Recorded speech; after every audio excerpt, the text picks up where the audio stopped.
बेटे income tax के syllabus में जो कि न्यू सिलेबस इशू हुआ है उसमें यूनिट 1 में एग्रीकल्चरल इनकम लिखा हुआ है। मैंने आपको पहले भी बताया था कि एग्रीकल्चरल इनकम कुछ बुक्स में पीजीबीपी चैप्टर में दिया होता है और कुछ बुक्स में आखिर में अलग से दिया हुआ होता है। तो एग्रीकल्चरल इनकम को हम कहां पढ़ाएं, तो मैंने सोचा बेसिक कंसेप्ट के साथ ही पढ़ा देते हैं।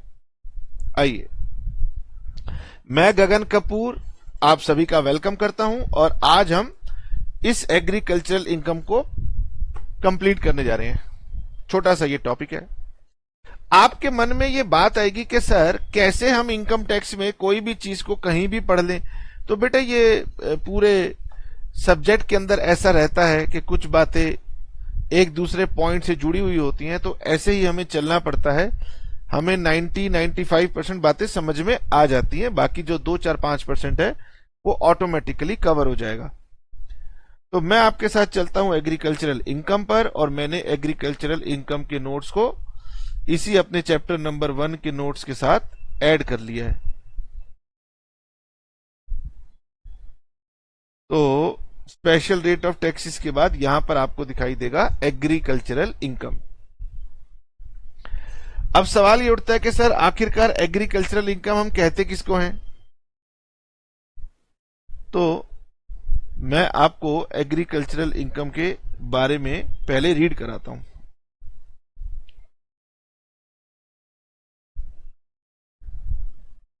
कि आखिरकार एग्रीकल्चरल इनकम क्या है। पहले मैं आपको यह बता दूं,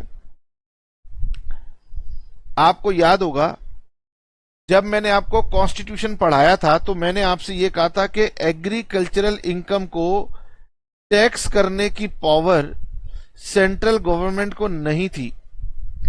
ये लिस्ट 1 में लिखा हुआ था कि आप बाकी सारी इनकम पे टैक्स ले लेना, लेकिन एग्रीकल्चरल इनकम पे टैक्स आप नहीं लोगे। एग्रीकल्चरल इनकम पे टैक्स कौन लेगा, याद हो तो बताओ। हमने आपको बताया था स्टेट गवर्नमेंट इसके ऊपर टैक्स लेगी। तो इनकम टैक्स एक्ट में यह लिख दिया गया सेक्शन 10 सबसेक्शन 1 में कि एग्रीकल्चरल इनकम एग्जेम्प्ट है।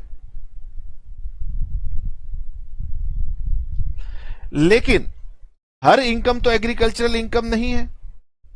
तो कैसे पता लगाया जाए कि कोई इनकम एग्रीकल्चरल इनकम है या एग्रीकल्चरल इनकम नहीं है। तो एग्रीकल्चरल इनकम को डिफाइन किया गया सेक्शन 21A में। अगर मैं सही हूं तो शायद सेक्शन यही है। हाँ जी। तो एक तो हम आपको बताएंगे कि भाई एग्रीकल्चरल इनकम कहते किसको हैं, मीनिंग बताएंगे इसका। फिर हम आपको यह बताएंगे कि एग्रीकल्चरल इनकम निकालते कैसे हैं। आप कहोगे कि सर निकाल के करना क्या है, वो तो एग्जेम्प्ट होती है। तो भाई एग्जेम्प्ट तो होती है, लेकिन सरकार ने इनडायरेक्टली इसके ऊपर एक टर्म लगा रखी है, पार्शियल इंटीग्रेशन। अब मुझे नहीं पता ये खतरनाक मैथमेटिक्स की टर्म क्यों दी गई, कहां से आई, पर बच्चा इससे घबरा जाता है। कह रहे सर पार्शियल इंटीग्रेशन, मुझे तो डिफरेंशिएशन इंटीग्रेशन मैथ्स याद आ गई, ये बहुत सिंपल होती है, तो घबराना नहीं। तो पहले ही मैंने आपको भूमिका बना दी कि हम क्या क्या पढ़ने वाले हैं। मैंने आपसे कहा सेक्शन 10(1) कहता है कि भाई एग्रीकल्चरल इनकम एग्जेम्प्ट होगी फ्रॉम इनकम टैक्स एक्ट। अब बच्चा कहेगा कि सर बताओ, जो चीज टैक्सेबल ही नहीं है उसको ये यहां पे लिख रहे हैं कि ये एग्जेम्प्ट होगी। सर जब एग्रीकल्चरल इनकम एग्जेम्प्ट है तो फिर हम इसको पढ़ क्यों रहे हैं। 2 वजह से पढ़ेंगे। पहले तो ये जानना जरूरी है कि इनकम एग्रीकल्चरल है या इनकम एग्रीकल्चरल नहीं है। आपसे एग्जाम में थ्योरी क्वेश्चन भी आ सकता है कि एग्रीकल्चरल इनकम को डिफाइन करो। यह भी पूछा जा सकता है कि बताओ, ये जो नर्सरी वाले खुले हुए हैं, जगह जगह आप देखते हो बैठे हुए होते हैं, नर्सरी लगा के आप वहां से जरा एक बार पौधा लेने जाओ। मजाल है कोई पौधा आपको 100-200 रुपए से कम दे दें, तो क्या वो कमाते नहीं है? तो वो क्या उनकी इनकम एग्रीकल्चरल इनकम है?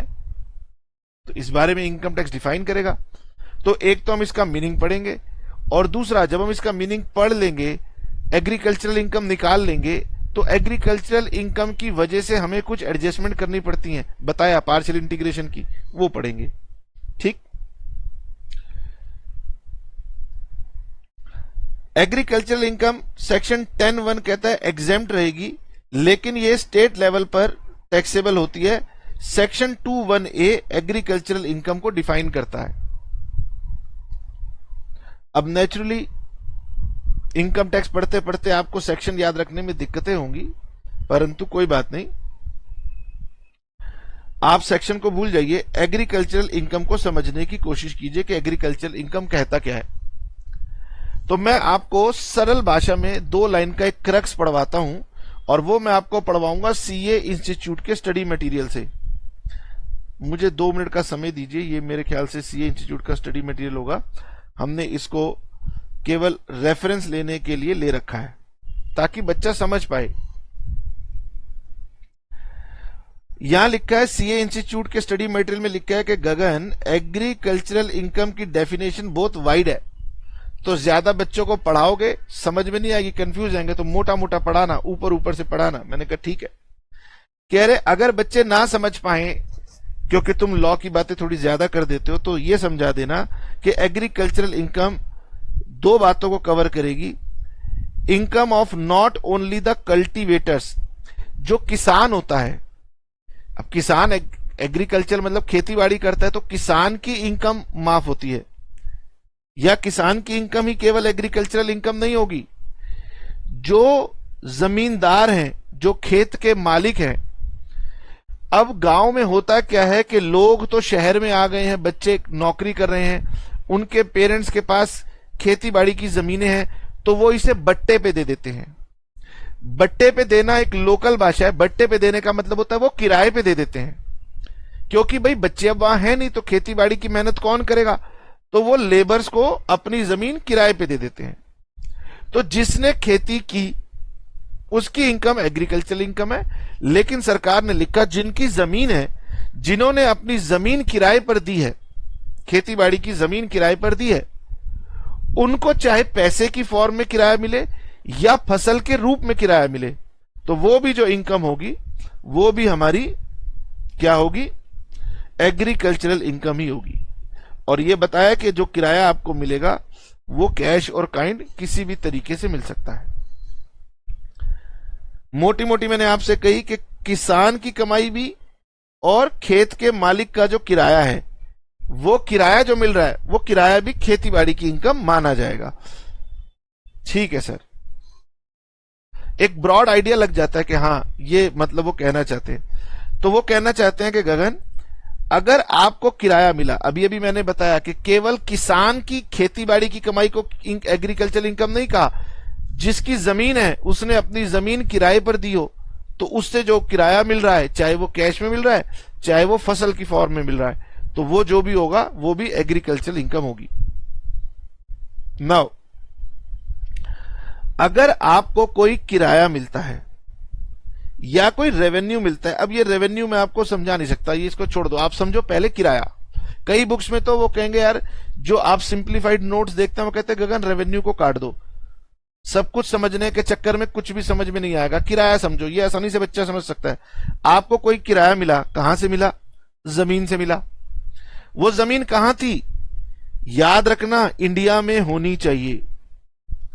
सर वो जमीन तो श्रीलंका में थी, जमीन नेपाल में थी, सर वो कनाडा में थी, तो फिर वो इंडिया वाले कह रहे हैं कि हमारे लिए फिर वो एग्रीकल्चरल इनकम नहीं है। हमारे लिए एग्रीकल्चरल इनकम का मतलब है कि वो एग्रीकल्चरल लैंड इंडिया में होनी चाहिए, ठीक है।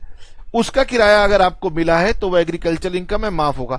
सर मेरी श्रीलंका में खेतीबाड़ी की जमीन है, मैंने वहां बट्टे पर दे रखी है, वहां से किराया मिल रहा है, तो आपकी इनकम एग्रीकल्चरल इनकम नहीं है। एग्रीकल्चरल इनकम होने के लिए उस जमीन का इंडिया में होना जरूरी है, and is used for agricultural purposes. दूसरा, उस जमीन का इस्तेमाल या उस जमीन का जो किराया है वो एग्रीकल्चरल पर्पस से आ रहा है।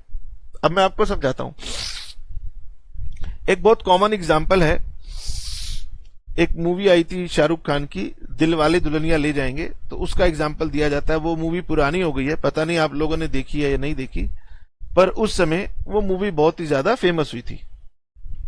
उस मूवी में क्या हुआ, शूटिंग हो रही है और बड़े बड़े सरसों के खेतों में बाहें फैलाए हुए शाहरुख खान अपनी गर्लफ्रेंड को बुला रहा है। अगर आपने सलमान खान की मूवी देखी होगी सुल्तान, तो सुल्तान में भी जो आरफा का फादर बना है पहलवान, वो कहता है सलमान खान से कि मैं सरसों के खेत में तेरा स्वागत करूंगा बाहें फैलाए हुए। तो क्या हुआ, किसान के सरसों के खेत हैं और एक मूवी का क्रू जा रहा है, उसको वो लोकेशन पसंद आ गई। उसने खेत के मालिक से कहा कि भाई 2-1 दिन शूटिंग करनी है, अपना खेत किराए पे दे दो। अब उसने कहा भाई तुम शूटिंग करोगे, मेरी फसल वसल खराब कर दोगे। वो कहता है यार किराया लेना, खूब बढ़िया, तुझे क्या दिक्कत है। तो यहां पर किसान ने अपना खेत किराए पर दिया शूटिंग वालों को, वो शूटिंग कर रहे हैं। तो सरकार कह रही है अभी एग्रीकल्चरल इनकम नहीं है। एग्रीकल्चरल इनकम हम तभी मानेंगे जब एग्रीकल्चर लैंड इंडिया में सिचुएटेड है और आपने उसको एग्रीकल्चरल पर्पस के लिए किराए पे दिया होगा, तभी मानेंगे, अदरवाइज नहीं मानेंगे। ठीक है सर।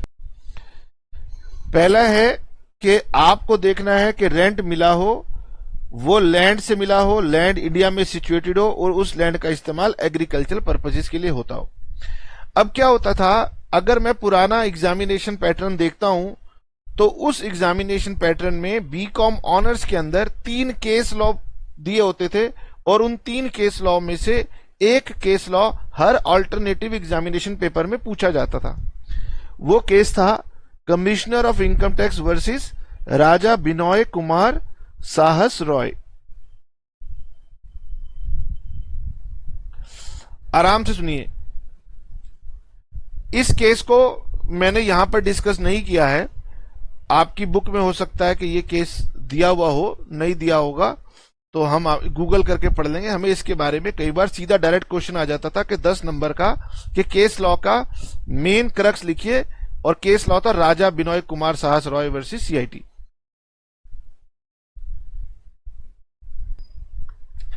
तो इस केस लॉ को समझाने के लिए मैं छोटा सा एग्जांपल देता हूं। अभी रिसेंटली एक बहुत हिट मूवी आई थी जिसका नाम था पुष्पा। उम्मीद करता हूं आप सबने पुष्पा मूवी देखी होगी। पुष्पा मूवी के अंदर वो दिखाते हैं कि जो पुष्पा है वो एक गैंग के साथ जुड़ा हुआ है और वो गैंग जंगल से लाल चंदन की लकड़ी निकाल के बेचते हैं, जो कि गैर कानूनी काम है। और वो जो फॉरेस्ट ऑफिसर हैं वो उनको पकड़ते रहते हैं कि भाई तुम जंगल में लकड़ी काट रहे हो। तो ये जो राजा बिनोय कुमार साहस रॉय का केस है, ये ऐसा था कि ये जो राजा जी हैं इनके पास बहुत बड़ी लैंड थी, समझ लो जंगल था। ये गैर कानूनी जंगल नहीं था, इनका खुद का जंगल था। उस जंगल में ये पेड़ काटा करते थे और वो जो लकड़ी निकलती थी वो ये बेचा करते थे। और इनकम टैक्स ऑफिसर ने इनकी इनकम को टैक्स कर दिया और ये पहुंच गए कि जी हमारी इनकम तो एग्रीकल्चरल इनकम है। उन्होंने पूछा कि आपकी इनकम एग्रीकल्चरल इनकम कैसे है? कह रहे देखो हमने स्टाफ लगा रखा है, हम इन पेड़ों की देखभाल करते हैं, पानी की व्यवस्था करते हैं और फिर ये पेड़ हम काट करके बेचते हैं, यही हमारी कमाई का सोर्स है। इसी पैसे से हम तनख्वाहें देते हैं, मेंटेनेंस करते हैं अपने जंगलों की। लेकिन जो इनकम टैक्स ऑफिसर था वो मानने को तैयार नहीं था। उन्होंने इनको टैक्स कर दिया और ये पहुंच गए कोर्ट। कोर्ट ने बोला जी खेती बाड़ी किसको कहते हैं? तो उन्होंने समझाया अगर राजा बिनोय साहस रॉय का केस आए तो यहां से लेकर यहां तक ये आपने सारा लिखना है। वहां पर कोर्ट ने कहा था कि देखो खेती बाड़ी किसको कहते हैं? जब किसान बेसिक ऑपरेशन करता है, मतलब वो जमीन को खोदता है, पौधे को लगाता है, बीजारोपण करता है, टिलिंग, सोइंग, प्लांटिंग और ये सब काम करता है। तो खेती की शुरुआत कहां से होती है? जब आप जमीन को जोतते हो, उसमें बीज डालते हो, उसमें से पौधा उगाते हो, फिर वो पेड़ बनता है। जब वो जर्मिनेशन हो जाता है फिर उसके बाद आप उसकी दूसरी मेंटेनेंस करते हो, आप उसको खरपतवार से बचाते हो कि उस पर कीड़ा ना लग जाए, आप उसकी कटिंग करते हो, प्रूनिंग करते हो ताकि वो अच्छे से ग्रो कर सके। ये सारी बातें आप करते हो। तो राजा बिनोय कुमार साहस रॉय में कोर्ट ने कहा कि बेसिक ऑपरेशन करोगे फिर सब्सिक्वेंट ऑपरेशन करोगे। राजा जी आप केवल सब्सिक्वेंट ऑपरेशन कर रहे हो, जो पेड़ अपने आप उग गए आप उनकी देखभाल कर रहे हो, इसे खेती नहीं कहते। खेती करने के लिए स्टार्टिंग से काम करना पड़ता है। अगर आपने बेसिक ऑपरेशन नहीं किया और आप सिर्फ सब्सिक्वेंट ऑपरेशन कर रहे हो तो आपकी इनकम एग्रीकल्चरल इनकम नहीं मानी जाएगी। एग्रीकल्चरल इनकम तभी मानी जाएगी जब दोनों ऑपरेशंस होंगे।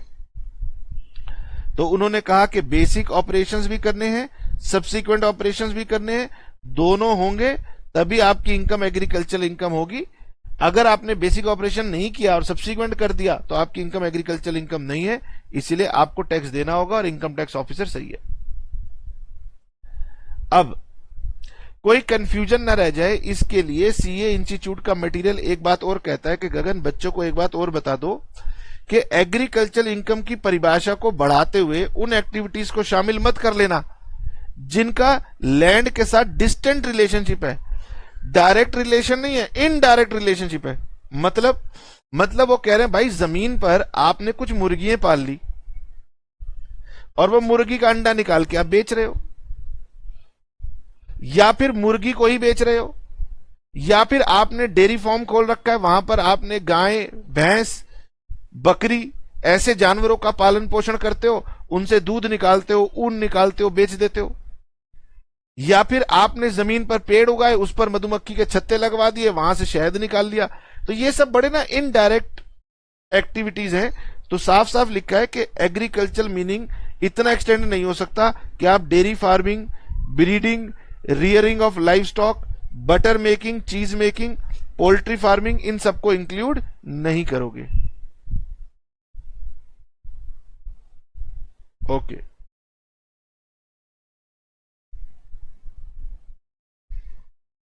पॉइंट नंबर 1 बहुत ही सिंपल था। अगर आपको रेंट मिल रहा है और लैंड एग्रीकल्चरल पर्पस के लिए यूज हो रही है तो आपके रेंट को हम एग्रीकल्चरल इनकम मान लेंगे, लेकिन रेंट उस लैंड से होना चाहिए जो इंडिया में है और वो लैंड का यूज एग्रीकल्चर एक्टिविटीज में होना चाहिए। एग्रीकल्चर एक्टिविटीज में ये बेसिक और ये दोनों आती हैं।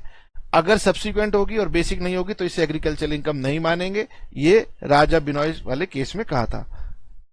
अब आगे बढ़ते हैं। दूसरा इंपॉर्टेंट है income derived from agriculture land by agricultural operations.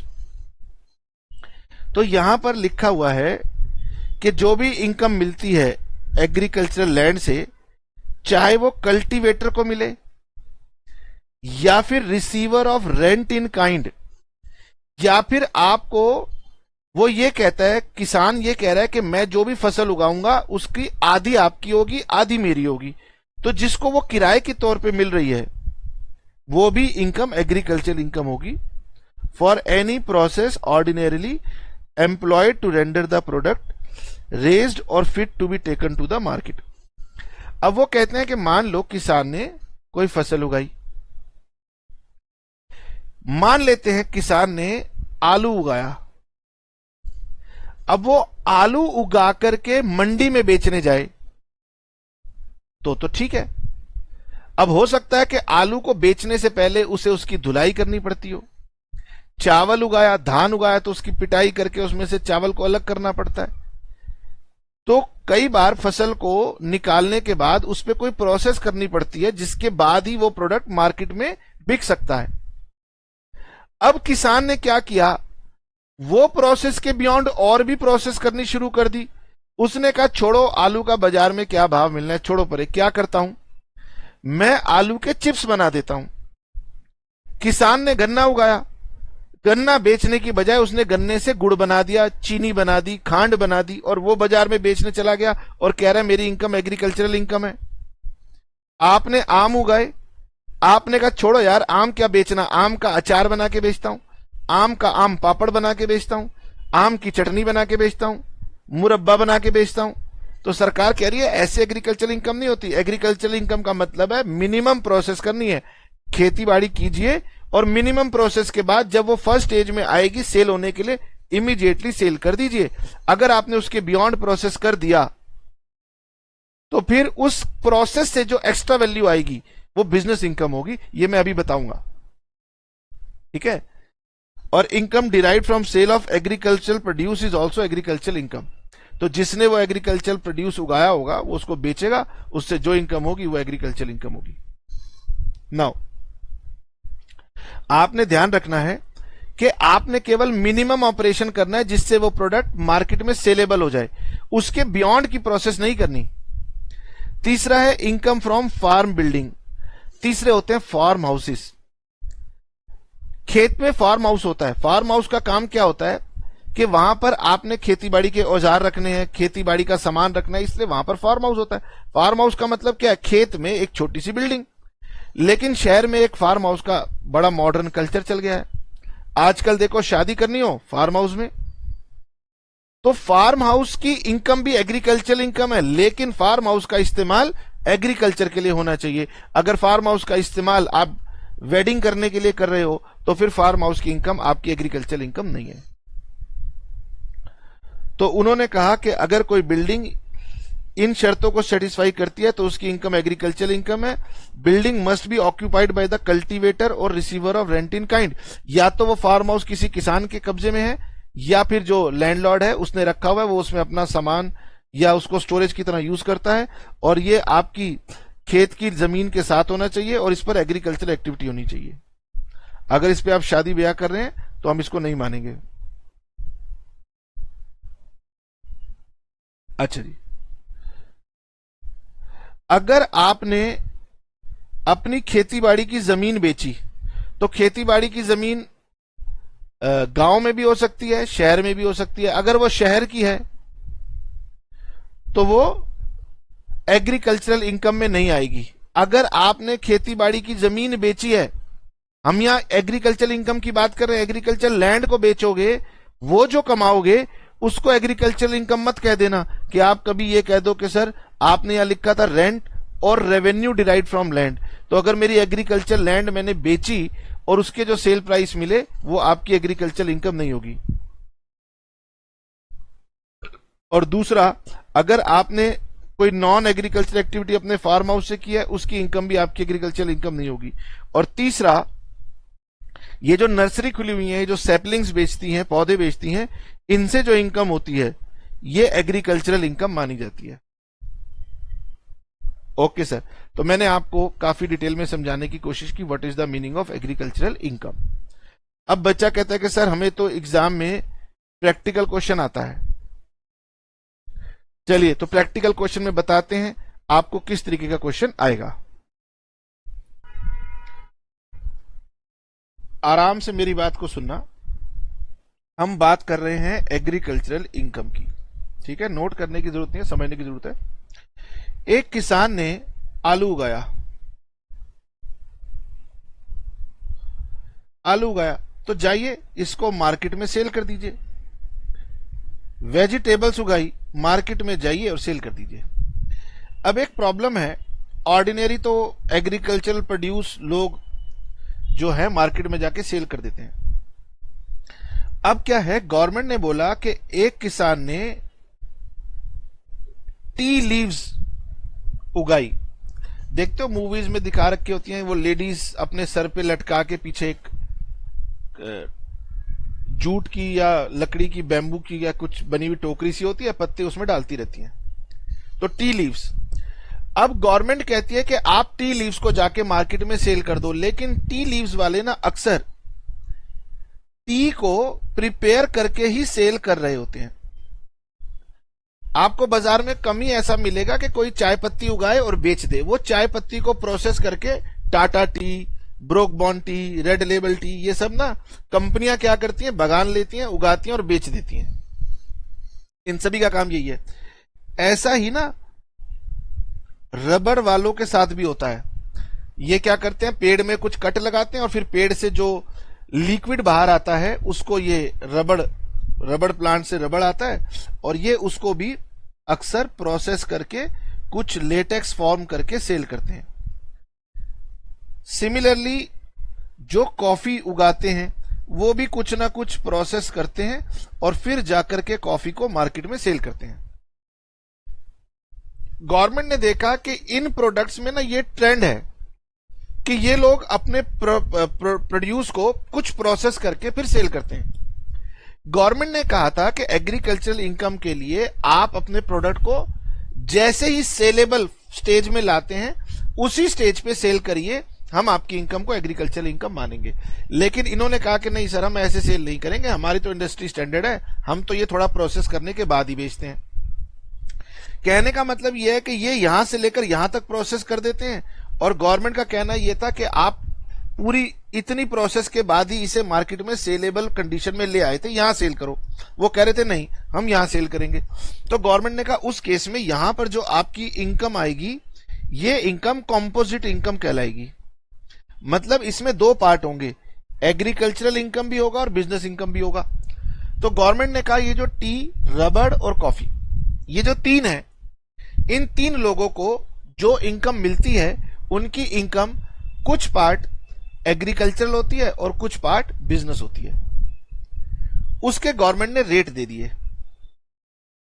ये देखिए, तो अगर आपका बिजनेस है, आपको इनकम हुई है फ्रॉम सेल ऑफ रबर, ठीक है, rubber products derived from rubber plants grown by seller in India. तो उन्होंने एक रूल बना रखा है इनकम टैक्स एक्ट में। वो कह रहे गगन किसान को दिक्कत ना हो, इसलिए उसकी जो भी इनकम आएगी उसकी 65% इनकम एग्रीकल्चरल इनकम मानेंगे, 35% इनकम बिजनेस इनकम मानेंगे। अभी दिखाता हूं, सिंपल है, केवल आपने रेट याद करना है कि रबड़ के केस में 65-35, और ये जो बड़ा वाला पार्ट होता है, कभी एग्जाम में कंफ्यूज है कि यार सर रेशो तो याद है लेकिन बिजनेस इनकम कितना है और एग्रीकल्चरल इनकम कितना है। तो जो मेजर पार्ट है ये एग्रीकल्चरल है, स्मॉलर पार्ट बिजनेस है। सर अगर हमें कॉफी को सेल करने से इनकम हुई है, तो कॉफी में ना स्टेजेस ज्यादा होती हैं। तो गवर्नमेंट कहती है अगर कॉफी आपने ग्रो की और ये क्योर्ड की, जो भी ये टर्म है, तो 75 और 25 ये रेशो चलेगी। अगर आपने ग्रोन, कर्ड, रोस्टेड, ग्राउंडेड और ज्यादा प्रोसेस की, तो इसका मतलब आपकी बिजनेस इनकम ज्यादा मानी जाएगी, एग्रीकल्चर इनकम कम मानी जाएगी। तो गवर्नमेंट ने कहा फिर हम 60-40 का रेट लेंगे। और जो टी वाले हैं उनको गवर्नमेंट ने बोला हम आपकी एग्रीकल्चर इनकम 60-40 मान के चलेंगे। ओके, तो ये 3-4 रेट्स हैं। रबड़ वालों का एक रेट है 65-35, टी वालों का एक रेट है 60-40, कॉफी वालों के दो ही स्टेज कर दी तो 75-25 है, अगर दो से ज्यादा स्टेज कर रहे हो तो फिर 60-40 है। ये आपको टेबल एग्जाम से पहले एक बार पढ़ लेनी है। अब सर इस पर क्वेश्चन कैसा आएगा, आपको दिखाता हूं एग्जाम में क्वेश्चन कैसा आएगा।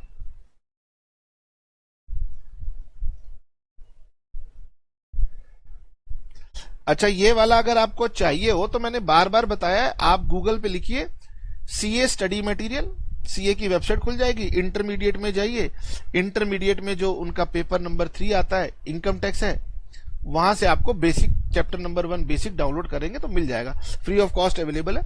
वैसे जरूरत नहीं है, मैं केवल रेफर करने के लिए यहां पे ले रहा हूं। जब हम पढ़ते हैं तो हम थोड़ा सा डिटेल में पढ़ते हैं, जब हमें समझ में आ जाता है तो हम कॉम्पैक्ट में पढ़ते हैं, तो इसलिए मैंने आपको कॉम्पैक्ट नोट दिए हैं। तो रूल नंबर 7 है, रूल नंबर 7A है, 8 है। अब देखिए रूल नंबर 7 को मैं थोड़ी देर में पढ़ाता हूं, पहले मैं आगे चलता हूं। रूल नंबर 7A ये मैंने आपको पढ़ा दिया कि अगर आप रबर से इनकम कर रहे हैं तो क्या रूल होगा, 65 और 35, ये एग्रीकल्चरल इनकम होगी और ये बिजनेस इनकम होगी। पढ़िए, mister C manufactures latex from rubber plants grown by him in India. These are sold in the market for 30 lakh. Cost of growing rubber plant is 10 lakh and that of manufacturing latex is 8 lakh. वो कह रहे गगन मैंने 30 लाख रुपए कमाया है, 10 लाख रुपए ये खर्चा, 8 लाख रुपए ये खर्चा, तो आप 30 माइनस 10 माइनस 8 करेंगे तो 12 लाख की आपकी इनकम हो गई। तो गवर्नमेंट कह रही है क्योंकि आपने रबड़ को बेचा है ना, तो आपकी 65% जो इनकम बने वो एग्रीकल्चरल मान लेना, और जो 35% बने उसे आप बिजनेस इनकम मान लेना। तो 4,20,000 मेरे ख्याल से ये आएगी और 7,80,000 ये आएगी। तो रेशियो में डिवाइड करना और कुछ नहीं है, सिंपल सा काम है। ठीक सर, अगर यही इनकम मुझे कॉफी से मिले तो आपको पता है यहां दो रेट है, 75-25 भी है और 60-40 भी है, तो देख लेना प्रोसेस के अकॉर्डिंगली। और अगर आप टी करते हो तो टी का रेट आपको मैंने बता रखा है 60-40 है, ये चार्ट उन्होंने दिया हुआ है। क्लियर? ठीक है। नाउ अब आपने ये जो रेट पढ़े हमारे साथ, आपने रूल 7A पढ़ा, रूल 7B पढ़ा और रूल 8 पढ़ा। ये तीनों स्पेसिफिक इंडस्ट्री वाइज हैं। अब मान लीजिए कोई आलू उगाता है और वो चिप्स बना के सेल कर देता है। मान लेते हैं हल्दीराम, बीकानेर, कोई भी, काका जी, कोई भी, वो कहते हैं सर हमारा तो काम ही हम चिप्स बना के सेल करते हैं। दूसरा धामपुर, ये कहते हैं हम शुगर केन ग्रो करते हैं लेकिन हम शुगर बना के फिर सेल करते हैं। अब ऐसी कोई हो सकता है कंपनी, वो मैंगो ग्रो करे और मैंगो के फिर वो मैंगो के जूसेस, मैंगो के ड्रिंक्स या मैंगो के पिकल्स ये बना के सेल करे। तो गवर्नमेंट कहती है गगन हर किसी की ये रेशियो निकालना ये बड़ा टीडियस काम हो जाएगा। तो गवर्नमेंट ने कहा देखो हमने टी, कॉफी, रबड़, इनकी तो परसेंटेजेस आपको दे दी, इनको छोड़ करके अगर कोई और भी है तो हम किस किस के रूल बनाएं। तो उन्होंने एक जनरल रूल 7 दे दिया उन लोगों के लिए जो अपने प्रोड्यूस को फर्दर ग्रो करके फिर सेल कर रहे हैं। क्या कहा गवर्नमेंट ने? बहुत सिंपल सी बात की। गवर्नमेंट ने कहा मान लो ये शुगर सेल करती है कंपनी, तो वो कहते हैं गगन ये बताओ इसकी सेल प्राइस कितनी है। मान लेते हैं उन्होंने जो शुगर बेची वो 50 लाख रुपए की बेची। वो कहते हैं गगन शुगर को बनाने में शुगर केन यूज हुआ होगा। हम ये कह रहे थे कि तुम इस शुगर केन को बाजार में जाके बेच दो। वो कहते हैं सर अगर मैं इसको बेचने जाता तो मुझे 30 लाख रुपए मिलने थे। तो हम इसे कहेंगे कि ये इसकी मार्केट वैल्यू है, क्योंकि आपने बेचा नहीं, एक्चुअल सेल प्राइस नहीं है। तो शुगर बनाने के लिए जो आपने एग्रीकल्चर प्रोड्यूस मार्केट में बेचा नहीं, इसको आपने कंज्यूम कर लिया, अगर आप मार्केट में बेचते तो इसकी वैल्यू क्या मिलती? तो वो कह रहे इसकी वैल्यू मिलती है हमें 30 लाख। तो वो कह रहे जो भी इसकी फेयर मार्केट वैल्यू बनती थी वो आप अपनी इनपुट कॉस्ट समझ लो। तो वो इनपुट कॉस्ट आप इसमें से माइनस कर दो और फर्दर जो भी बिजनेस एक्सपेंस आपने किए हैं, अब एग्रीकल्चरल एक्सपेंस नहीं, बिजनेस एक्सपेंस जो किए हैं वो माइनस कर दो। जो नेट में आएगा वो आपका बिजनेस इनकम हो जाएगा, है ना। और गवर्नमेंट कहती है गगन जो फेयर मार्केट वैल्यू आपकी शुगर केन की थी उसमें से आप अपने एग्रीकल्चरल के खर्चे माइनस कर लेना, जो बच जाएगा वो आपकी एग्रीकल्चरल इनकम हो जाएगी। क्या कहा मैंने? अगर आपने टी, कॉफी, रबड़ को छोड़ के कोई और प्रोडक्ट ग्रो किया लेकिन आपने उसको फर्दर प्रोसेस करके बेचा, तो गवर्नमेंट कहती है फिर अभी भी तो आपकी इनकम कंपोजिट है, लेकिन हम उसका कोई स्पेसिफिक रूल नहीं दे रहे, एक जनरल रूल दे रहे हैं। आप क्या करना, उस सेल प्राइस में से अपना जो प्रोडक्ट की फेयर मार्केट वैल्यू बनती है उसे इनपुट कॉस्ट बना के माइनस कर देना, फर्दर जो खर्चे बिजनेस में लगे वो माइनस कर देना, आपकी बिजनेस इनकम जो नॉर्मल तरीके से आनी चाहिए आएगी। और जो आपने fair market value agriculture produce की ली उसमें से एग्रीकल्चर के खर्चे माइनस करना, आपकी एग्रीकल्चर इनकम आ जाएगी। यानी यहां आपको प्रॉपर कैलकुलेशन करनी है, कॉमन सेंस कैलकुलेशन है। This is called as rule number 7।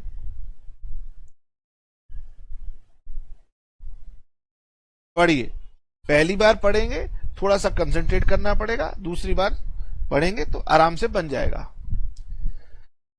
Mister B grows sugar cane, okay, and uses the same for the purpose of manufacturing sugar in his factory. भाई किसान है, गन्ना उगा रहा है और अपनी फैक्ट्री भी चला रहा है जहां पर वो क्या कर रहा है, चीनी तैयार कर रहा है। 30% of sugar cane produce is sold for 10 lakh. अगर आपने शुगर केन को सेल कर दिया तो भाई साहब ये तो आपकी बिजनेस इनकम है। शुगर केन उसने 10 लाख में बेचा तो ये सेल प्राइस है। इनकम तब आती है जब हम इसमें से खर्चों को माइनस करते हैं, तो ये आपकी एग्रीकल्चरल इनकम आती है। शुगर केन सीधा सीधा बेच दिया, एग्रीकल्चरल इनकम है, लेकिन उसे सारा नहीं बेचा, ठीक है। मैंने इसको ऊपर हेडिंग में बिजनेस इनकम क्यों लिखा, ये एग्रीकल्चरल इनकम है। This is your agricultural income. 30% के रिस्पेक्ट में एग्रीकल्चरल इनकम, रिमेनिंग 70% के बारे में वो क्या कह रहे हैं,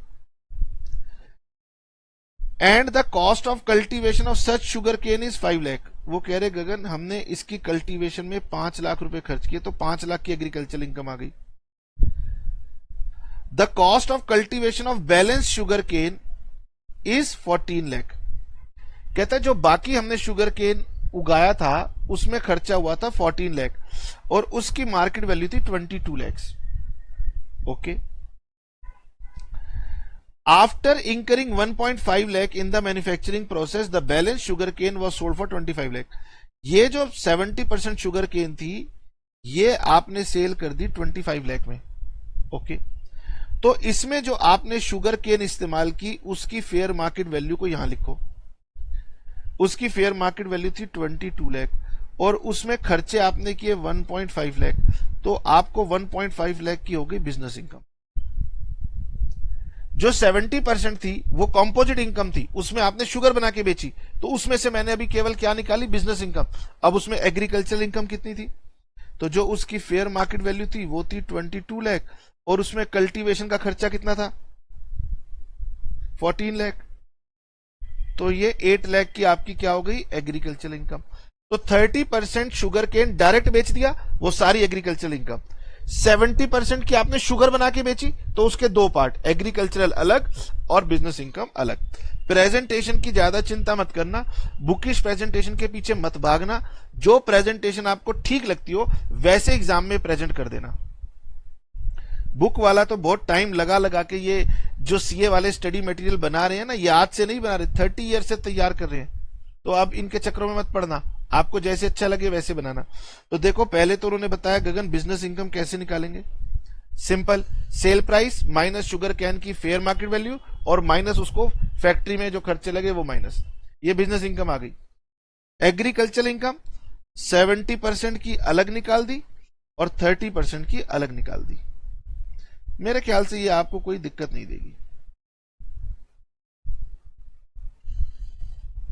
ओके, अब मैं आपके साथ एग्रीकल्चर इनकम का लास्ट और सबसे ज्यादा इंपॉर्टेंट पार्ट डिस्कस करने जा रहा हूं, जिसका नाम है पार्शियल इंटीग्रेशन। अब ये मैथमेटिकल टर्म है तो बच्चा घबरा जाता है, बच्चे को लगता है पता नहीं क्या होगा, पता नहीं क्या होगा। गवर्नमेंट कहती है देख, अगर एक एसएससी है और उस एसएससी के पास एग्रीकल्चरल इनकम भी है और बिजनेस इनकम भी है, दोनों इनकम है, तो उसका टैक्स कैसे कैलकुलेट किया जाए, इसी का नाम है पार्शियल इंटीग्रेशन। तो नाम दिया हुआ है खतरनाक, काम कोई खतरनाक नहीं है। तो पार्शियल इंटीग्रेशन लगता कब है, पहले ये पढ़ते हैं। पार्शियल इंटीग्रेशन कब लगता है,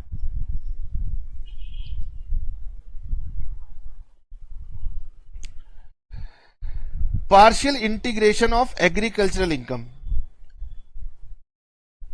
तो partial integration is applicable only if taxpayer is HUF, individual, BOI, AOP, artificial, juridical person। यानी जब स्लैब रेट लगती है जिन केसेस में, उन्हीं केसेस में पार्शियल इंटीग्रेशन लगता है। समझ जाओगे कि यहां पर गवर्नमेंट अपना फायदा देख रही है। ठीक है, non agricultural income exceeds maximum amount not chargeable to tax.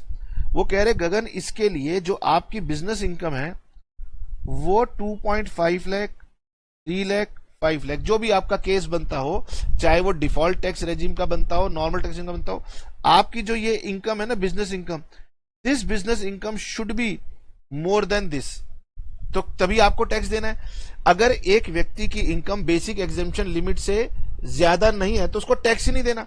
जिसको टैक्स ही नहीं देना उससे क्या बात करें। यानी आपकी business income basic exemption limit से ज्यादा थी, पर आपने गुनाह किया, आपने एग्रीकल्चरल इनकम भी कमाई और ये एग्रीकल्चरल इनकम आपको 5,000 रुपए से ज्यादा हुई।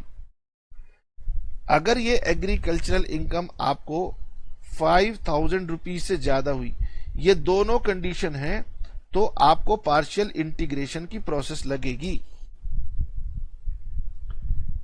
क्या है पार्शियल इंटीग्रेशन, बार बार बोल के डरा क्यों रहे हो। गवर्नमेंट कहती है कि देखो पहले आप अपनी नेट एग्रीकल्चरल इनकम निकालो, ठीक है। फिर आप क्या करो, अपनी एग्रीकल्चरल इनकम और नॉन एग्रीकल्चरल इनकम दोनों को मिला के उस पर टैक्स कैलकुलेट करो। आपको दोनों पे टैक्स कैलकुलेट करना है।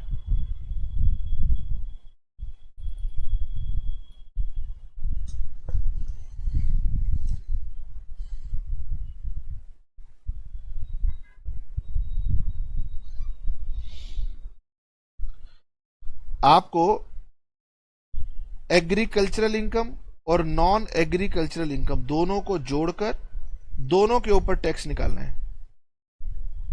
टैक्स कैसे निकालते हैं ये हमने आपको सिखा रखा है। अब आपका सवाल ये होगा कि सर एग्रीकल्चरल इनकम पे जब टैक्स नहीं लगता तो फिर आपने एग्रीकल्चरल इनकम पे टैक्स क्यों निकाला? गवर्नमेंट की कोई बात नहीं, एग्रीकल्चर इनकम पे टैक्स नहीं लगता। अब इसमें से माइनस करो agricultural income plus basic exemption limit, इसको प्लस कर लो। तो अब जो आपका टैक्स निकल के आया वो इसमें से माइनस कर दो, ये बन जाएगा आपका टैक्स पेबल। पढ़िए, आपने टैक्स निकालना है एग्रीकल्चरल इनकम और नॉन एग्रीकल्चरल इनकम दोनों पे। शर्त क्या है? एग्रीकल्चरल इनकम 5,000 से ज्यादा होनी चाहिए और non agricultural income basic exemption limit से ज्यादा होनी चाहिए। तो आप दोनों को टोटल करके टैक्स निकालो। फिर आप अपनी एग्रीकल्चरल इनकम और बेसिक एग्जेम्पशन लिमिट को जोड़ के उस पर टैक्स निकालो। ए, अगर मैं इसे ए नाम दूं और इसे बी नाम दूं तो फिर आपने क्या करना है, ए में से बी को माइनस कर देना है और जो बच गया वो टैक्स आपने दे देना है। तो सर इससे फर्क क्या पड़ा? इससे फर्क ये पड़ा कि गवर्नमेंट को रेवेन्यू थोड़ा ज्यादा मिला। अगर वो ये कह देती कि एग्रीकल्चर इनकम को हटा दो और बिजनेस इनकम पे टैक्स निकाल दो तो कम बनता। तो आप जोड़ा थोड़ा सा जब टैक्स सीखेंगे तो समझ जाएंगे कि गवर्नमेंट की इस चालाकी की वजह से गवर्नमेंट को टैक्स ज्यादा मिलता है। इसलिए वो कहती है कि पहले दोनों का टैक्स निकालो, फिर एग्रीकल्चर इनकम और बेसिक एग्जेम्पशन लिमिट को जोड़ के निकालो और फिर उसका वो कर लो। अब क्वेश्चन कराने में बहुत समय लगता है, इसलिए मैंने आपके लिए सीए इंस्टीट्यूट का एक क्वेश्चन यहां से आपके लिए ले लिया है और मैं वही आपको रीड करवा देता हूं। आप खुद करना चाहें तो खुद कर लेना। हम जब बार बार सीए इंस्टीट्यूट का मटेरियल दिखाते हैं तो आपको घबराना नहीं है। हम इसलिए दिखाते हैं कि आपकी बुक में एक आधा एग्जाम्पल होगा, जो भी बुक आपके पास होगी। फिर आप कहोगे सर मैं और क्वेश्चन कहां से करूं, तो इसलिए मैं आपको यहां से क्वेश्चन दिखा रहा हूं क्योंकि ये फ्रीली अवेलेबल मटेरियल है और फिर यहां से देखने के बाद आप अपनी बुक का एग्जाम्पल भी कर सकते हो। टेक्स्ट में जब भी क्वेश्चन करना, सॉल्व इलस्ट्रेशन करना और बुक से करना। 10 ईयर से मत करना, 10 ईयर के आंसर गलत होंगे। तुम्हारे दोस्त वो जो क्वेश्चन देंगे उनको मत करना, जिनके सॉल्यूशन हो उन्हीं को करना। तो पार्शियल इंटीग्रेशन क्या होता है ये बात मैंने आपको समझा दी। मैं आपको इसका एक क्वेश्चन करवाता हूं। देखिए, मिस्टर एक्स है, उसकी इनकम फ्रॉम सैलरी है, इनकम फ्रॉम हाउस प्रॉपर्टी है। तो ये दोनों हो गई नॉन बिजनेस इनकम। कितनी हो गई? 7,30,000। क्या आपकी business income basic exemption limit से ज्यादा है? Answer is yes. अगर ये डिफॉल्ट टैक्स रेजिम में है तो 3 लाख से ज्यादा है और अगर ये नॉर्मल टैक्स रेजिम में है तो एज के हिसाब से 2.5 लाख, 3 लाख, 5 लाख उनसे ज्यादा है। तो पहली कंडीशन पूरी हो गई। दूसरा, इसको एग्रीकल्चरल इनकम हुई है from land in Jaipur. Jaipur India का पार्ट है, पिंक सिटी कहलाता है। Expenses for earning agricultural income, इसको माइनस कर दूं तो मेरे पास आती है 3,10,000। मेरी दूसरी कंडीशन थी कि agricultural income should be more than 5,000 और non agricultural income should be more than basic exemption limit. अगर ये दोनों कंडीशन ओके हैं तो आपको पार्शियल इंटीग्रेशन लगाना है। पार्शियल इंटीग्रेशन कहता है इन दोनों इनकम को ऐड कीजिए, इन दोनों इनकम पर टैक्स निकालिए और फिर अपनी agricultural income plus basic exemption limit उस पर टैक्स निकालिए, माइनस कीजिए, जो बच जाएगा वो आपका टैक्स पेबल बनेगा। बस। तो क्या आप 10,40,000 रुपीज पे टैक्स निकाल सकते हैं? निकालिए। क्या आप 3,10,000 प्लस बेसिक एग्जेम्पशन लिमिट पे टैक्स लगा सकते हैं? निकालिए। तो वो कह रहे हैं हमारी एज 45 है, हमारी एज 70 है, तो कैसे होगा? तो मैंने कहा भाई ये बताओ, डिफॉल्ट टैक्स रेजिम में इसकी भी लिमिट 3 लाख है और इसकी भी लिमिट 3 लाख है। दोनों ही केस में लिमिट 3 लाख है। तो आपको क्वेश्चन करने के लिए मिल गया, ये लीजिए। उन्होंने कहा गगन अगर ये डिफॉल्ट टैक्स रेजिम में ऑप्ट करता है तो क्योंकि ये दोनों कंडीशन फुलफिल हो रही हैं इसीलिए हम इसका क्या करेंगे, टैक्स कंप्यूटेशन करेंगे। ठीक है, तो क्या करेंगे, पहले तो आप टैक्स निकालोगे। स्टेप नंबर 1 आपने टैक्स निकालना है 10,40,000 पर। क्या फॉलो किया, डिफॉल्ट टैक्स रिजिम 3 लाख पर नील, अगले 3 लाख पर 5%, फिर उसके बाद 10%, उसके बाद जो भी है आप खुद देख करके निकालना।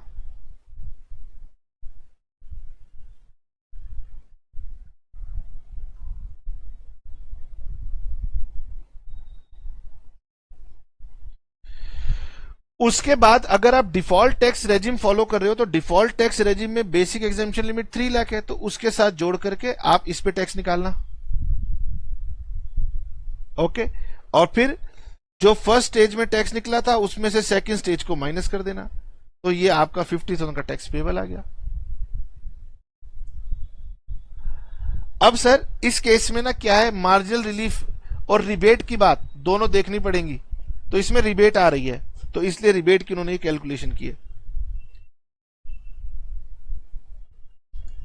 देखो जी, ये सारा का सारा सॉल्यूशन आपके पास अवेलेबल है। ये रिबेट की उन्होंने कैलकुलेशन की है कि गगन रिबेट निकालने के लिए इंक्रीज इन टैक्स और इंक्रीज इन इनकम देखते हैं, तो रिबेट भी लग गई। उन्होंने रिबेट की भी प्रैक्टिस करा दी साथ साथ कि गगन 7 लाख रुपए से मार्जिनली इनकम ज्यादा है, बिजनेस इनकम, रिबेट लग रही है। अच्छा सर, अगर ये नॉर्मल टैक्स प्रोविजन को फॉलो करता तो क्वेश्चन थोड़ा आसान हो जाता, तो आप भी प्रैक्टिस करते हुए पहले नॉर्मल टैक्स प्रोविजन का फॉलो कर लेना, क्योंकि वहां रिबेट तो 5 लाख पे लगती थी, 7 लाख पे लगती नहीं थी, यहां कोई रिबेट नहीं आएगी।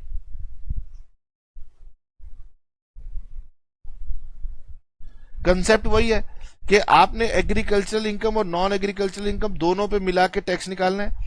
Agricultural income plus basic exemption limit जो कि एज के हिसाब से चेंज होंगी उन पे टैक्स निकालना है और फिर इसमें से माइनस कर देना है। यहां कोई रिबेट नहीं है, सिंपल क्वेश्चन है। तो एज अगर 45 है तो क्या होगा और 60 है 70 है तो क्या होगा, ये आपके सामने अवेलेबल है। ठीक है, ये मैं आपके लिए होमवर्क छोड़ रहा हूं, कीजिएगा जरूर। मैंने आपसे बार बार एक रिक्वेस्ट की है कि इनकम टैक्स के पेपर में जितना आप खुद से कैलकुलेशन करेंगे उतना आप सीखेंगे। ये मत कहना कि सर आप स्क्रीन पर सीए का मटेरियल दिखा रहे हो, अरे बहुत ही ल्यूसिड फॉर्म में, सिंपल फॉर्म में मटेरियल लिखा हुआ है, फिर सर यहीं से पढ़ा दो। अब बहुत ज्यादा डिटेल्ड में है, बाद में आप पैकअप नहीं कर पाओगे, बहुत डिटेल में होता है। ठीक है, तो ये हमारी एग्रीकल्चर इनकम कंप्लीट हो गई, तो यहां पर हमारा बेसिक कंसेप्ट का चैप्टर भी कंप्लीट हो जाता है। अब आप अपनी बुक से बेसिक कंसेप्ट चैप्टर पढ़िए, और अगर आपकी बुक में बेसिक कंसेप्ट में एग्रीकल्चर इनकम नहीं है तो बुक में चेक करना, या तो अलग से चैप्टर होगा, अगर अलग से चैप्टर नहीं है तो पीजीबीपी चैप्टर में होगा। ओके, इसको रिवाइज कर लेना। और प्लीज पार्शियल इंटीग्रेशन डिफिकल्ट नहीं है, उसका सिंपल सा कंसेप्ट है। और राजा बिनोय शॉ का जो मैंने बेसिक और सब्सिक्वेंट ऑपरेशन दी हुई है उतना सा लिखोगे, आपको पूरे मार्क्स मिलेंगे। ओल्ड कोर्स में ये अक्सर आता था कि राजा बिनोय शॉ का केस का जो क्रक्स है वो लिखिए। चलिए, tata bye bye, see you. अब प्लीज मेरी वीडियो को थोड़ा सा लाइक शेयर कर दिया करो और अपने दोस्तों को फॉरवर्ड कर दिया करो, कॉलेज ग्रुप्स में फॉरवर्ड कर दिया करो, इतनी सी विनती है। कभी कभी कमेंट भी कर दिया करो कुछ हो तो, है ना। बाय।